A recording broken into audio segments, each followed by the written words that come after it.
ప్రసన్నలత కుకింగ్కి స్వాగతం. ఈరోజు మనం ఒక మంచి స్నాక్ చేసుకుందాము. ఇది వర్షాకాలంలో కానీ ఏ కాలంలో అయినా కానీ ఈవినింగ్ తినడానికి బాగుంటుంది. మిర్చి బజ్జీ అండి. ఇది స్టఫింగ్ మిర్చి బజ్జీ అంటారు. దీనికోసం మనం ఒక పౌడర్ తయారు చేసుకుందాము. అందుకోసము కొబ్బరి పౌడరు 2 స్పూన్లు, కరివేపాకు, జీలకర్ర, కారం పొడి వేస్తున్నాను. ఈ కారం పొడితో తింటే మిర్చి బజ్జీ చాలా టేస్టీగా ఉంటుంది. మనం మిక్సీ జార్లో ఇవన్నీ వేసుకొని మనం నీళ్ళు వేయకుండా డ్రైగా గ్రైండ్ చేసుకోవాలి. కావలసినంత ఉప్పు, మనం తినగలిగినంత ఉప్పు వేసుకొని మనం మళ్ళీ అన్నిట్లలో ఉప్పు వేయాలి కాబట్టి ఉప్పు కొద్దిగా తక్కువ వేసుకుందాము. వీటిని మనం పౌడర్గా చేసుకుందాము. చూసారా, ఇలా పౌడర్గా ఉండాలి. ఇప్పుడు మనకు మిర్చి బజ్జీలోకి తినడానికి కొబ్బరి పొడి రెడీ అయిపోయింది. ఇది ఇడ్లీలో కానీ దోశలో కానీ కూడా బాగుంటుంది. దీన్ని మనం తీసి పక్కన పెట్టుకుందాం బౌల్లోకి. చూసారా, ఇలా కారం పొడి వేసుకొని పైన మిర్చి బజ్జీ పైన వేసుకొని తింటే బాగుంటుంది. ఇప్పుడు మనము లావపాటి మిర్చి తీసుకున్నాం కదా, వీటిలో మనం ఇలా కత్తితో ఘాట్లు పెట్టుకొని లోపల ఉన్న గింజలన్నీ తీసివేయాలి మిర్చి అన్నిటికీ. ఇక్కడ నేను ఒక 8 మిర్చి తీసుకున్నాను. ఇలా మొత్తము కట్ చేయకుండా ఘాట్లు పెట్టుకొని దానిలో ఉన్న గింజలన్నీ తీసివేయాలి. అప్పుడు పిల్లలు కూడా ఇష్టంగా తింటారు. గింజలుంటే కారం ఉంటుంది. ఇప్పుడు మనం దీనిలోకి ఒక చింతపండు గుజ్జును తయారు చేసుకుందాము. ఇది పెడితే పుల్ల పుల్లగా బాగుంటుంది. చింతపండు మనకు కావలసినంత తీసుకొని దాంట్లో జీలకర్ర వేసుకొని, ఉప్పు వేసుకొని, కొద్దిగా నీళ్లు వేసుకొని దీన్ని పేస్ట్గా చేసుకుందాము. ఇది లోపల పూస్తే చాలా టేస్టీగా ఉంటుంది మిర్చి బజ్జీ. కొద్దిగా వాటర్ వేసుకొని మనం దీన్ని పేస్ట్గా చేసుకుందాము, జారుడుగా. చూసారా, ఇలా ఉండాలి. చింతపండు పల్పు అంటారు దీన్ని. ఇప్పుడు మనం స్టఫింగ్ కోసము ఒక కడాయి పెట్టుకొని దాంట్లో నూనె వేసుకొని మనము ఉడకబెట్టుకున్న బంగాళదుంప కర్రీ చేసుకుందాము. కర్రీ అంటే మామూలుగా మొత్తం అన్ని మసాలాలు వేసి కాదు, కొద్దిగా దాన్ని కర్రీలాగా చేసుకుందాము. ముందు జీలకర్ర వేద్దాము. ఇప్పుడు జీలకర్ర వేగిన తర్వాత కరివేపాకు వేసుకుందాము. తర్వాత పచ్చిమిర్చి సన్నగా కట్ చేసి వేసుకుందాము కారం కోసము. చూసారా, ఇలా మొత్తం వేసుకోవచ్చు. ఇవి కారంగా ఉంటాయి కాబట్టి నేను సగమే కట్ చేసి వేసాను. ఇష్టం ఉన్న వాళ్ళు పూర్తిగా వేసుకోవచ్చు. ఇప్పుడు మనం దీంట్లో పసుపు వేసుకుందాము.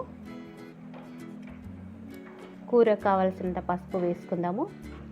అలాగే అల్లం వెల్లిపాయ పేస్ట్, వెల్లుల్లి పేస్ట్ కూడా వేసుకుందాము 1 స్పూన్. ఇలా దీన్ని కలుపుకొని అల్లం వెల్లుల్లి పేస్ట్ వేసుకుందాము. అల్లం వెల్లుల్లి పేస్ట్ కూడా వేగిన తర్వాత మనం ఉడకబెట్టి పెట్టుకున్న బంగాళదుంపలు ఒక చిన్నవి 3 తీసుకున్నాను, మిర్చికి సరిపడా. మనం ఎన్ని మిర్చి తీసుకుంటే మనం అంత బంగాళదుంపను ఉడకబెట్టి తీసుకోవాలి. ఒక చిన్నవి 3 తీసుకొని ఉడకబెట్టుకొని ప్రెషర్ కుక్కర్లో దాన్ని ఇలా స్మాష్ చేశాను మొత్తం మెత్తగా. ఇది మనకు మిర్చి బజ్జీలోకి స్టఫింగ్ అన్నమాట. చాలా బాగుంటుంది మిర్చి బజ్జీ.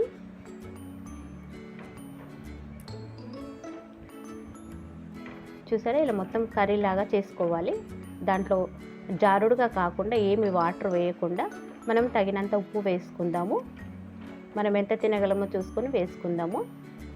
చాలా సింపుల్గా ఈజీగా అయిపోయే రెసిపీ అండి.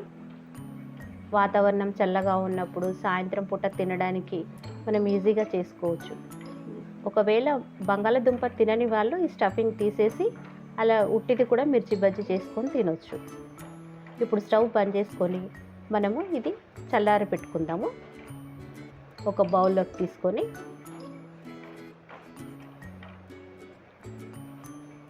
ఇది ఆల్రెడీ ఉడికిపోయి ఉంది కాబట్టి ఇలా కొద్దిగా ప్యాన్ వదిలేసేటట్టు చూసుకొని మనము కర్రీలాగా ప్రిపేర్ చేసుకొని దీన్ని ఒక బౌల్లోకి తీసుకుందాము. చాలా సింపుల్గా ఈజీగా అయిపోయే రెసిపీ అండి ఇది. ఇప్పుడు మనం దీన్ని బౌల్లోకి తీసి పక్కన పెట్టుకుందాము.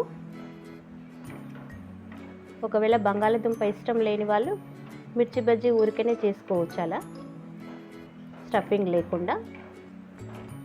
ఇప్పుడు మనం పిండి కలుపుకుందాము. ఇక్కడ నేను ఒక బౌల్ శనగపిండి తీసుకున్నాను. ఇది ఇంట్లో మరాడించిందండి, షాప్లో కూడా దొరుకుతుంది. దీనికి ఉప్పు వేసుకుందాము. మనం అన్నిట్లలో ఉప్పు వేయాలి కాబట్టి చూసి వేసుకుందాము. ఇప్పుడు మనం జీరా వేసుకుందాము, జీలకర్ర,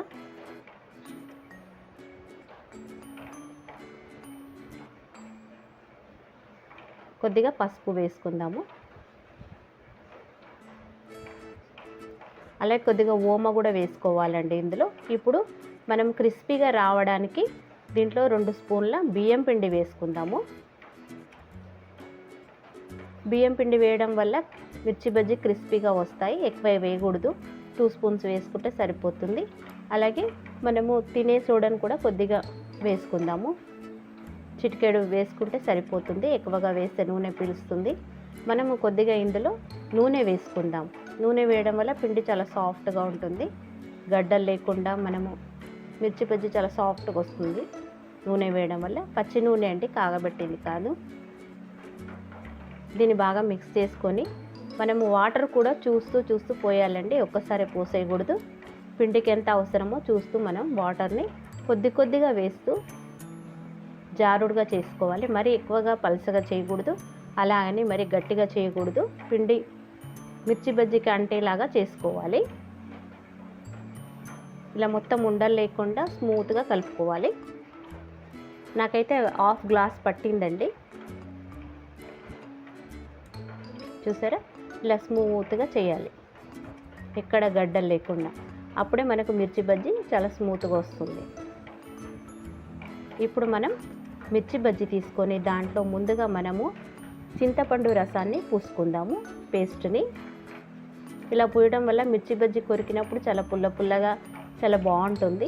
దీంట్లో మనం ఇప్పుడు బంగాళదుంప కూర రెడీ చేసుకున్నాం కదా, అది ముందు పెట్టేద్దాము. చింతపండు తర్వాత ఇలా కొద్దిగా పెట్టేస్తూ దాన్ని స్మూత్గా చేసి మళ్ళీ పైన చింతపండు గుజ్జును వేసుకోవాలి. పేస్ట్ వేసేసుకుంటే బాగుంటుంది, మనకు నోటికి తగిలినప్పుడు చాలా బాగుంటుంది.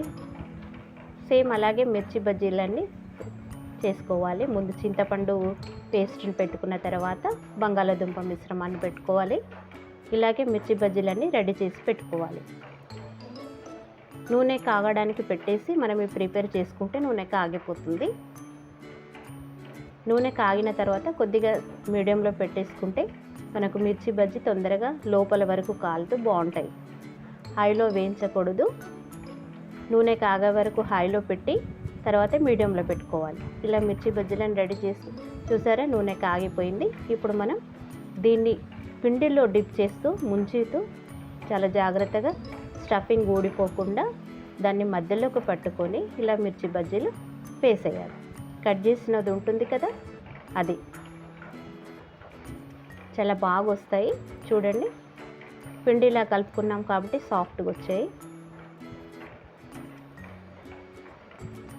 ఇలా పట్టేసుకొని మనం కట్ చేసిన దగ్గర పట్టుకుంటే మనకు పట్టుకోవడానికి వీలుగా ఉంటుంది. కాడ పట్టుకుంటే అది పిండి అంతా కిందికి జారిపోతూ ఉంటుంది.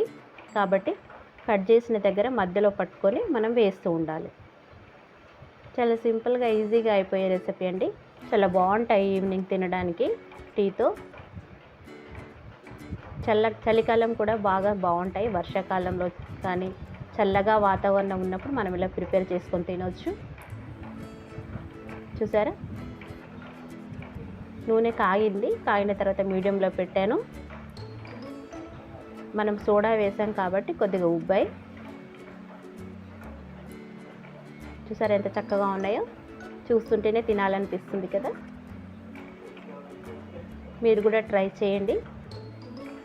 కొత్తగా చూస్తున్న వాళ్ళైతే సబ్స్క్రైబ్ చేయండి. నేను వేస్తున్న వీడియోస్ మీకు ముందుగా అందుతూ ఉంటాయి. చూసారా ఎంత బాగున్నాయో. ఇంకా మీకు కూడా ఏమైనా రెసిపీస్ కావాలంటే నాకు చెప్పండి, కామెంట్ సెక్షన్లో నేను చేసి పెడతాను. చూసారా, ఇలా వేసేసేయాలి మొత్తం. మనం మిర్చి బజ్జీలన్నీ స్టఫ్ చేసుకున్నవన్నీ ఇలా వేయాలి.